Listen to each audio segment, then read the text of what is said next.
The future belongs to the people who ask the right questions.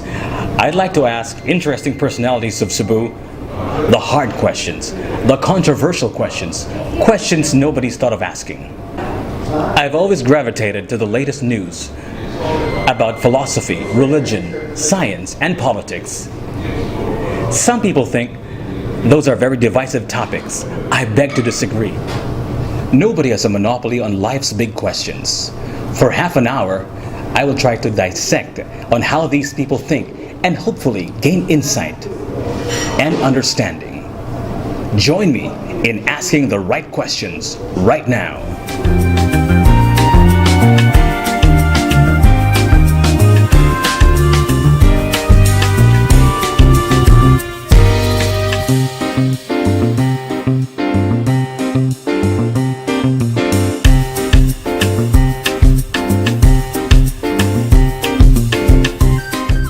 Hi ladies and gentlemen, we're here with Mr. Jose Farrugia, tech geek, blogger and vlogger, that's with a V, and content provider. Hi, good afternoon.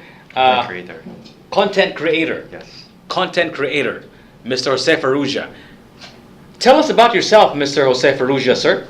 So first things first, I'm not originally from the Philippines. Okay. I was born and raised on a tiny island in the Mediterranean Sea. It's called Malta, and it's part of the European Union also. And I was raised there. I went to school there for my primary and secondary education, and I moved back here to the Philippines when I was around 15 years old. So that's a little bit about history about myself. And right now, I'm currently, as you said earlier on, I'm a blogger and a vlogger. So what I do on my daily, on my daily job, or is just simply blogging and vlogging on wiredmash.com. I know from our previous conversations that you used to work in a tech company. Yes. And there was a moment when you were just dabbling into the internet. You were just blogging and vlogging, and there was a moment in your life at that time that you decided to make the jump. Tell us about that exact moment in your life when you decided to jump into the internet completely, head first. So mid last year, I started working with Asus Philippines, the laptop, notebook, and hardware manufacturer, and I worked for them for roughly about 5 months. Okay.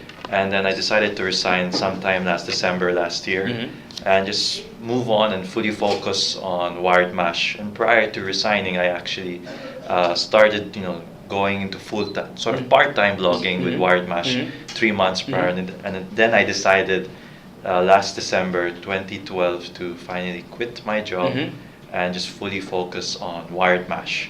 What made you decide to make the jump from working 9 to 5 in an office to the internet?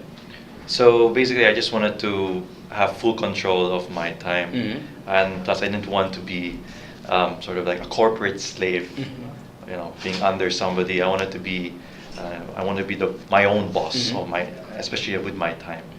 So you created wiredmash.com. Tell us about the story behind wiredmash.com.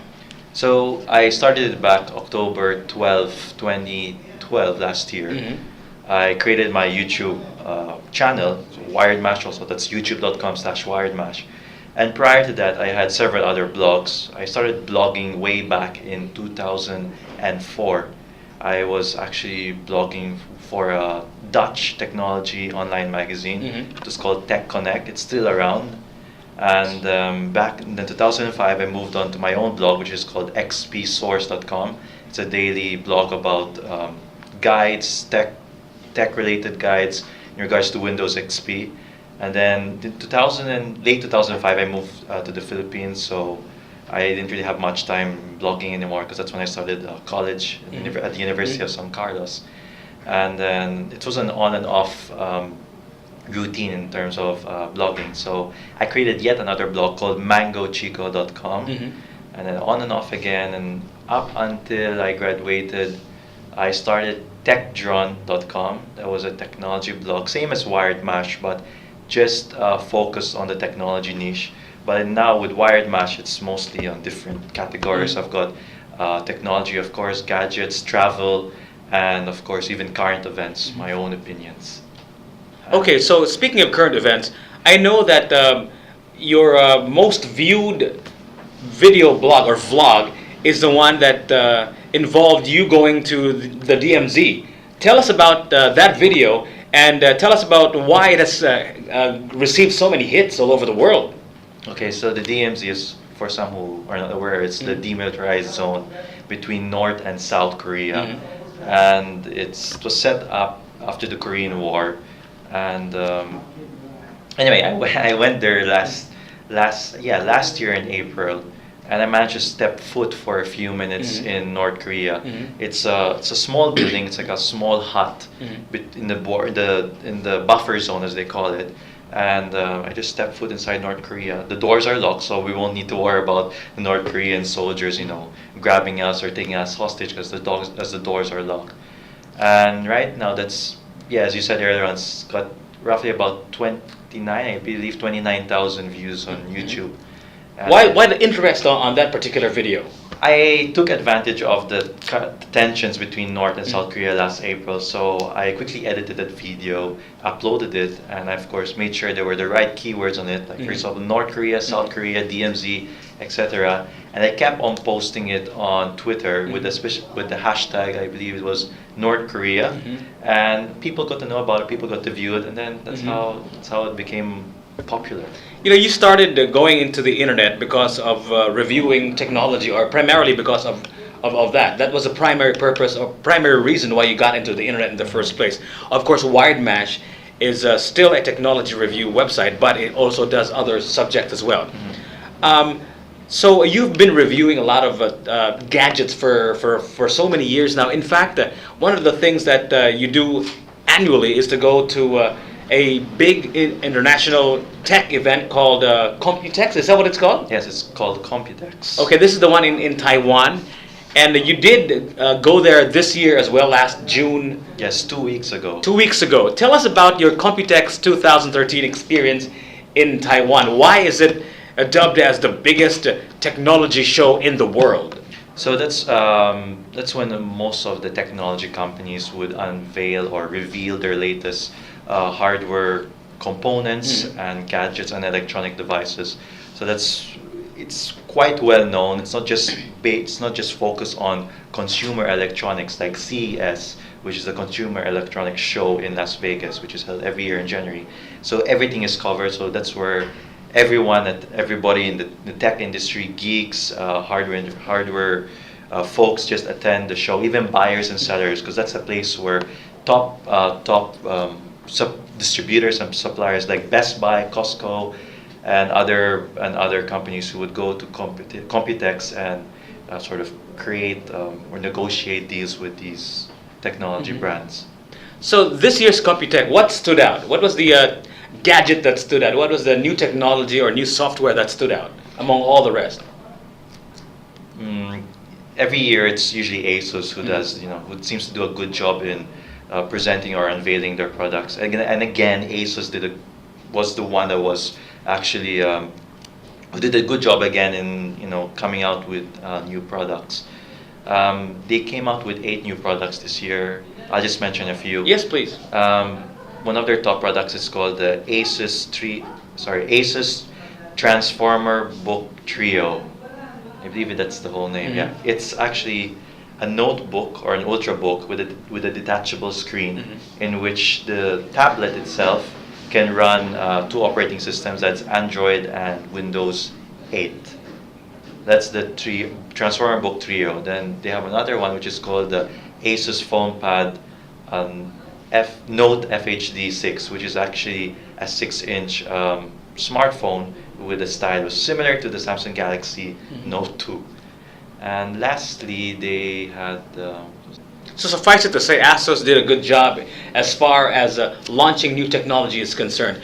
These are practical and everyday gadgets that we're talking about, right? Yes, yes. But how about those futuristic gadgets, those technology that is not yet practical and cannot be used yet on a retail or a consumer level, but is futuristic and is already under development? Do they have those, like in the same way that they do in car shows, those futuristic cars that are not yet out in the market but are already on display, the what do you call that, the sample copy, if you will? Do they have that there in Computex as well? Yeah, MSI, another popular laptop manufacturer and gaming hardware manufacturer, showcased this concept. It's called the MSI mouse book.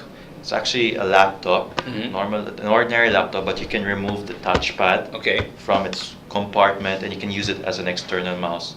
So it's beneficial for video editors who who don't want to bring extra additional hardware accessories like an extra mouse. You can actually just remove the touchpad and use it as an external mouse. And I believe it has a touch screen on it also, so you can use it. You can use it as a secondary display for whatever, Twitter, browsing the internet on that small 3-inch or 4-inch. So you do have all the reviews of all these gadgets on your website already, or is it up? Yeah, every day I'm uploading a few videos. I still have a long way to go, but hopefully by the end of July I'll have everything up in regards to Computex. One of the things that we talked about a few days ago when you just arrived from the Computex 2013 in Taiwan was that you saw the light. You mentioned to me as far back as 3 months ago when you mentioned that you're an Android kind of guy. You like to use Windows. You like to use Android products, and you're not a big fan of Apple products. You mentioned that to us, in fact, publicly on the air and on our radio station, Y1, and you mentioned that as well. But now, after you went to Taiwan last June, you saw the light, and it was in the shape of an apple with a bite. Yes. What happened in Taiwan? Most of my viewers and subscribers know me as somebody who's an Android guy. Yes. So, and I actually publicly at times say, even with friends, I would say, nah, you're using Apple. No, don't use that. Don't use it. It's crap. But sorry, Mabel. But when the last Computex, when I was there were only 2 smartphones which were sort of being used or are quite popular in Taiwan. There was the HTC ONE, which is an Android device. It's the latest one that actually looks like an iPhone 5 because it's made of an aluminium body. And the second, of course, is the ever popular iPhone 5. And I was just observing the people or the folks there who were using the iPhone 5. I was just trying to figure out why it's so popular, and I began to notice perhaps it's because of it's so simplistic. The user interface is fluid and fast. Because as we all know, Android is a bit, it's not that fluid, it's not that smooth compared to the iOS platform.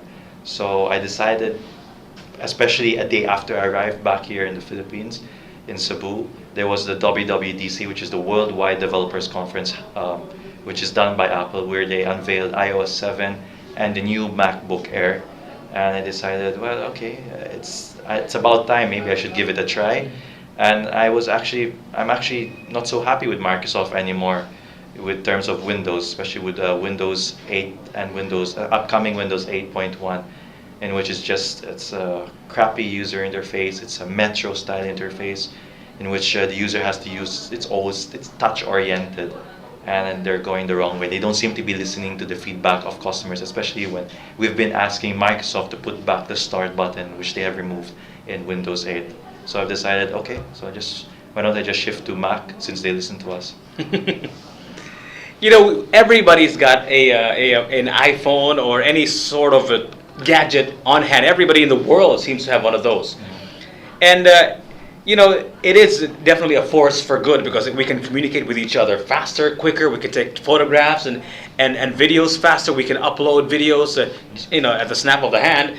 My question is, this is something that is obviously become a force for good, but at the same time, it has also become a force for evil as well. A lot of people have also used technology in really evil ways, like cyber terrorism is also very prevalent these days as well. Can you tell us what is your take on the digital revolution that is going on right now? I know that you mentioned, and please tell everybody the story about how an entire government was overthrown thanks to social media. Tell us all about that, Jose.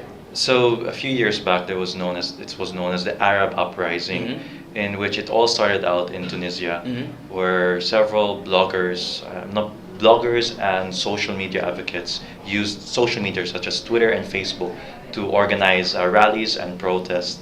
And they managed to overthrow the Tunisian regime, the government, in which that president has been running for 30 years now. And they managed to overthrow his government, and they started out fresh. And that later spread to other countries. It spread to Libya, which is a neighboring country to Tunisia. And then, Gaddafi was removed from power. And it also spread to Egypt, and I forgot his name actually. The president was overthrown also in Egypt. And then it also spread now, especially in Syria, where the Bashar al-Assad regime, the president of Syria, who's been actually again been running for the past 30 years, is there are a lot of actually millions of Syrians who are against his form of government, and there's actually a civil war within Syria, and that it's actually now expanding even to Lebanon, which is a neighboring country of Syria. So what is the role of social media in these revolutions? It's one way, for example, one way to organize and let the world know, since we're all interconnected now with social media, let the world know what these types of governments or what these kind of people, what they actually do and how they treat their civilians or citizens of that country. And it's another great way to organize, protests or rallies, just simply by using Twitter or a certain hashtag, or posting it on Facebook or in a Facebook page or Facebook group. Those are some of the good things that social media and technology in general can do. But on the other side of the coin as well, there's also some bad things that are spread through social media, through simple gadgets. I know for a fact that recent killing in Britain was they were spreading terrorism through the internet. They were recruiting members online. And after which it ended, of course, on that fateful day when that policeman was murdered. The soldier was murdered in broad daylight. And fortunately, or unfortunately, whichever side you're on, there was a woman who was able to take a video of the killer, the perpetrator. And in fact, the perpetrator explained to everybody why he committed such heinous crime.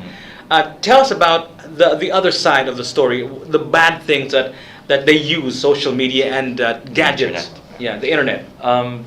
That was the main point of those two guys, those two British, they're actually British civilians who sort of hacked and killed this British soldier. They wanted to gain an audience, they wanted to expose it, and they managed to do so by doing this this bad incident in which they had to hack and kill this individual. But I like to talk about another recent story. It's regarding, have you heard of PRISM? PRISM, yep. You've heard? Tell us all about PRISM. There was this NSA, it's a national security agency in the US, a certain individual named Snowden. He works for the company, and he actually leaked to the world through the social media or through a certain publication that the US government uses or spies on civilians through social media. So they've already requested, for example, Facebook had over 9,000 requests from the US government in regards to certain users on their social media. Same goes with Twitter, Microsoft, Apple, and now today even Skype. So they use this program. It's called PRISM. It's a confidential, of course, classified program, and now everybody knows about it. And right now Snowden is actually hiding in Hong Kong, and his 90-day visa is about to expire, so he's got to find another place to put asylum, I guess, since the US is actually after him, and they want to impose sort of treason or charges against him since he broke confidential, classified level. Well, this is similar to the WikiLeaks website, right? And yes, exactly. In fact, I read this morning that one of the investors of WikiLeaks plans on flying Snowden to Iceland. To Iceland. Yeah, so they chartered a private jet, 220,000 US dollars from private investors, just to fly him from Hong Kong all the way to Iceland. Mhm. So WikiLeaks is a website that leaks top secret stories, right? And in this world of technology, there seem to be no more secrets. Where do you think you draw the line? Is the world supposed to know everything, or are there secrets that are meant to be kept? What are your thoughts on that? Because with all this technology, it is so easy to access top secret documents, top secret stories. Where do you draw the line? What do you think should the world know, and what shouldn't they know?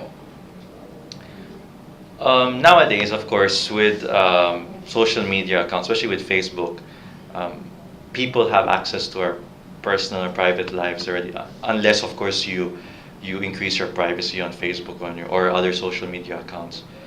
In regards to drawing the line, Mm-hmm. Tough question, right? that's a tough question. Yeah, it's difficult. Because there are some secrets that are meant to be kept. In fact, there's a reason why they're secrets. And in time, of course, they will be public. These secrets, these top secrets, will become public. But they have an incubation period of decades. Some stories are, in fact, still a secret now. In regards to personal lives, I'm Mhm. sure these will stay, a lot controlled compared to government or government secrets or classified projects, Mhm. which are actually quite easily to leak due to for moral or ethical reasons. Just the same thing with Snowden, Mhm. in which he leaked the certain prison program. Imagine he was earning hundreds of thousands, I believe, of dollars a month because of his job, since he was an NSA analyst, and he also left his beautiful girlfriend, who's actually a model, and now is just on the run. Mhm. So there are two, in terms of privacy for individuals, it's more controlled from others. But when it comes to projects or classified Government secrets. government secrets, I think it's easy. There are groups out there like Anonymous who go out of their way to hack or even gain access to these documents or files. In a recent interview with Mr. Bryant, the guy from iCenter, he mentioned that it's not really technology that does good or bad. It's the people who use them. You being a child of the internet, you being a blogger and a vlogger and a tech geek, what are your core beliefs? When you're out there in front of the computer, what do you believe in? What are the beliefs that you have when you vlog, when you blog, when you post a video?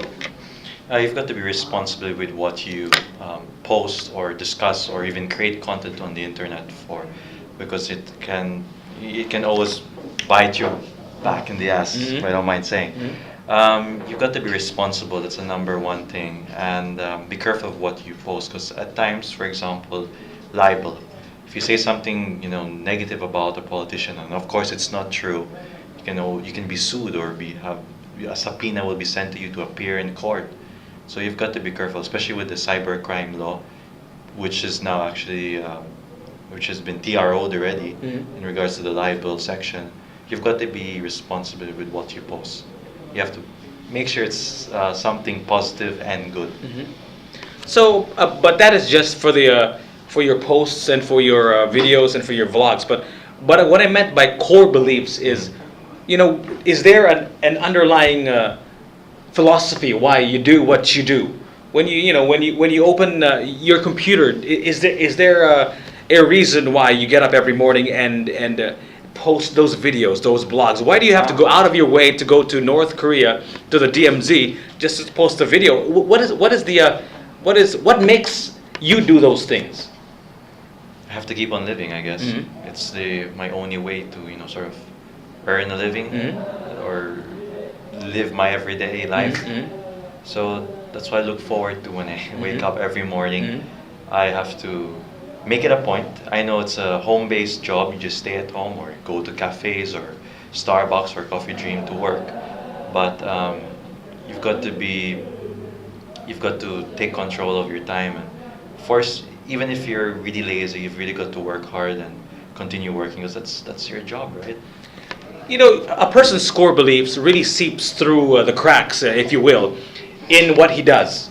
And I'd like to believe that whatever you believe in your home, in your in the confines of your home, whatever it is that you believe in, it comes out in your work. And my next question for you, Jose, is: would you consider yourself a spiritual person? Do you affiliate yourself with any form of organized religion and all that? Yes, I'm a Roman Catholic. Okay. Born and raised. So I am, in terms of spirituality, not so, especially during the past few years. I guess I became less spiritual. I'm not so sure if going to church counts. But I do go to church. I try to go to church every weekend, of course, every Sunday or Saturday evening. But not really spiritual. Perhaps when I was a lot younger, I was quite spiritual. I would pray the rosary like once a week. That was when I was a child, though, but not anymore. Was this a sudden event in your life when you decided not to become spiritual, or was this a gradual erosion? It was a gradual, definitely. Perhaps during my teenage years, of course, when we start understanding how the world works, we have access to more information. We're not clouded anymore by our parents' beliefs or whoever's guiding us. For example, in schools. So, yeah, it was a gradual decline to spirituality. And can I share an experience? Go ahead, please. Yes. I remember one time a few years ago, I was attending Mass. It was just a typical Sunday Mass, 10 in the morning, 10:30, something like that. And I wanted to go to confession, right? So there wasn't a priest available. So I waited until the Mass was over and approached the priest, like, "Hey, do you have a minute or two to spare for a quick confession?" And I said, no. I have another appointment to attend to. I said, "It's just a minute or two, just to hear me out." I said, "No, but I'm sorry, but I have to attend this appointment." And that really pissed me off and frustrated me. I got so annoyed to the point that I told my mom, my parents, "I'm not gonna go to church anymore. How can a priest say something like that?" You're talking about his soul here, right? My soul. Yeah, exactly, Yes. right? Yeah. But I managed to have a confession, managed to approach another priest. Okay, right. And ever since then, that priest, I used to see him in school, and I would always ignore him. I mean, not ignore him, but I would not really ignore, but I would know that, hey, you didn't absolve my sins. So this gradual erosion of your spirituality means that there is a direction that it went to the other side. In which direction did it go to? From being spiritual to what?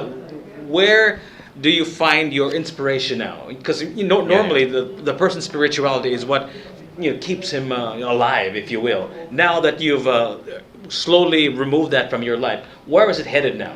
I guess to certain individuals, I guess, like in the tech industry, there's a certain vloggers or individuals out there who I look up to, and who help me continue creating content every day. There's this particular guy from Seattle. His name is Chris Perelio. He used to be a tech host on the Tech TV back in the early 2000s, and I look up to him. He has a daily vlog now. He's got daily tech reports and does unboxings and reviews and whatever gadget reviews, and he's got over like 200,000 subscribers on YouTube, and that's what he does every day. That's how he makes his living every day. So I do look up to certain individuals. Speaking of technology and religion, our Pope is already has a Twitter and a Facebook account, and I think the Vatican is very much online now. And I think they're also trying to use technology to reach out to the flock, and in fact even converts as well. My question here, Jose Farrugia, is this. Technology is a vessel to information, and obviously you were more aware of what goes on in the world and not stuck with what your parents believed in. So it was pretty much technology that enlightened you, if you will. Do you think religion will be able to use technology to its advantage, or will it be the other way around? What are your thoughts on that? The Vatican, as you said earlier on, they recently launched their Twitter account. I believe it was last year during Pope Benedict XVI, and they're still using it every day. And they're trying their very best to attract, the medium that the youth uses every day through social media again. But they still have a long way to go. They're a bit late. They're actually very late. They should have done it a lot earlier. I guess it's something to do with the leadership of the previous pope, which is Pope John Paul II, who I remember my mom would say that. He would say that you don't turn off your TVs, turn off those radios, and just pray or pray the rosary, something like that. So I guess it has something to do with this conservative leadership role in the Vatican Church.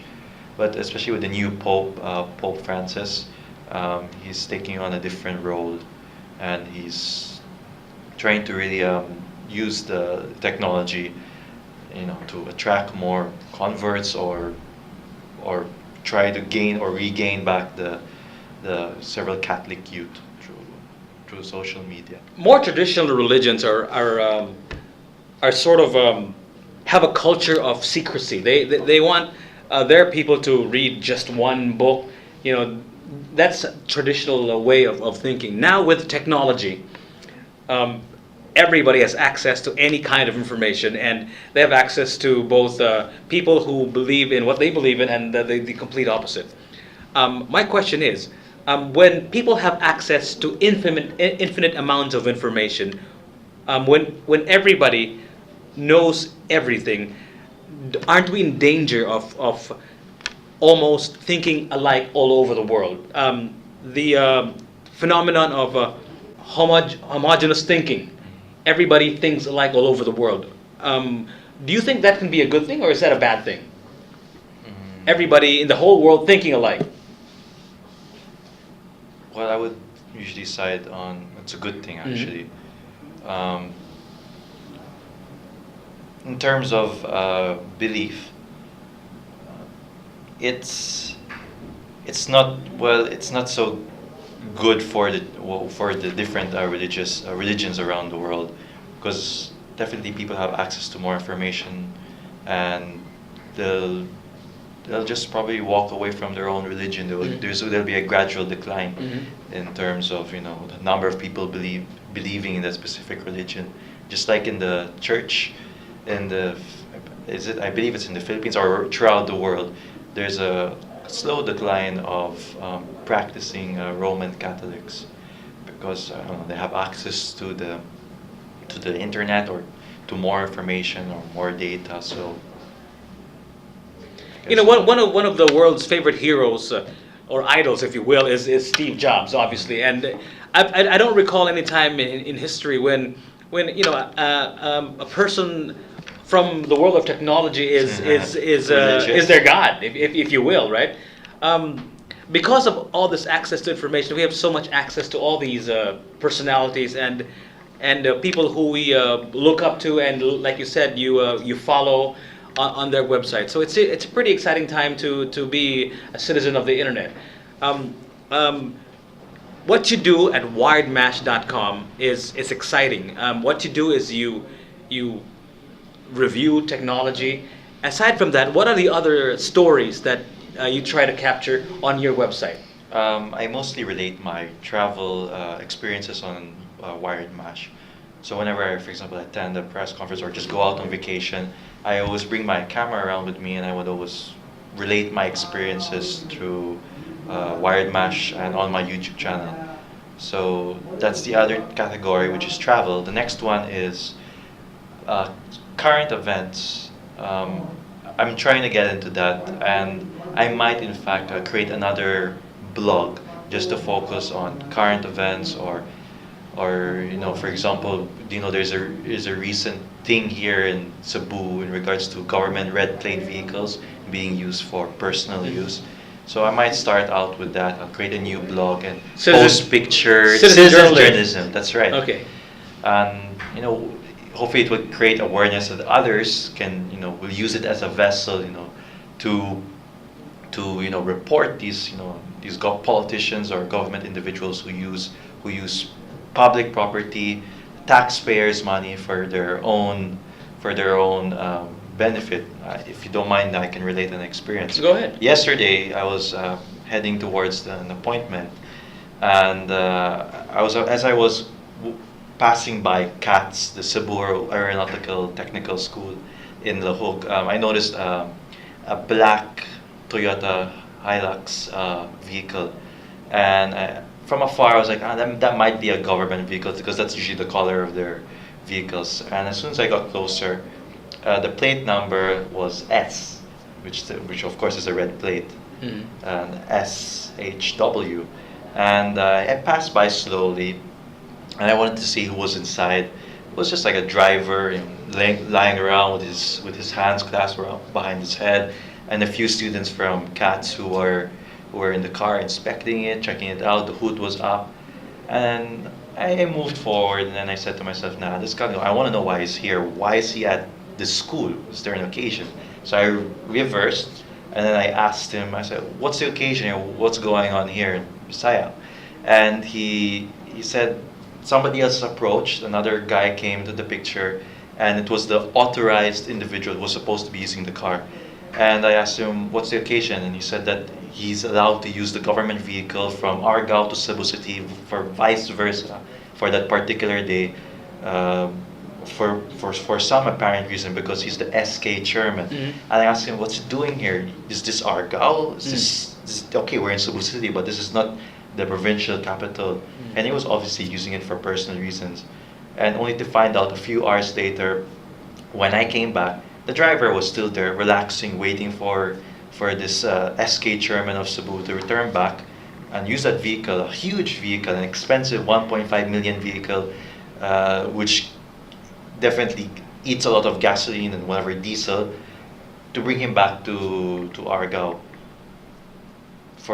That's definitely for personal. So these are the kinds of subjects, topics that you're going to be covering on your new website, perhaps. And I'm still thinking of a name for it. Citizen journalist Jose Farrugia. He's not going to be just a tech geek, a blogger and a video blogger or a vlogger. Citizen journalist. He's also going to be citizen journalist Jose Farrugia. So you better be good out there, you politicians.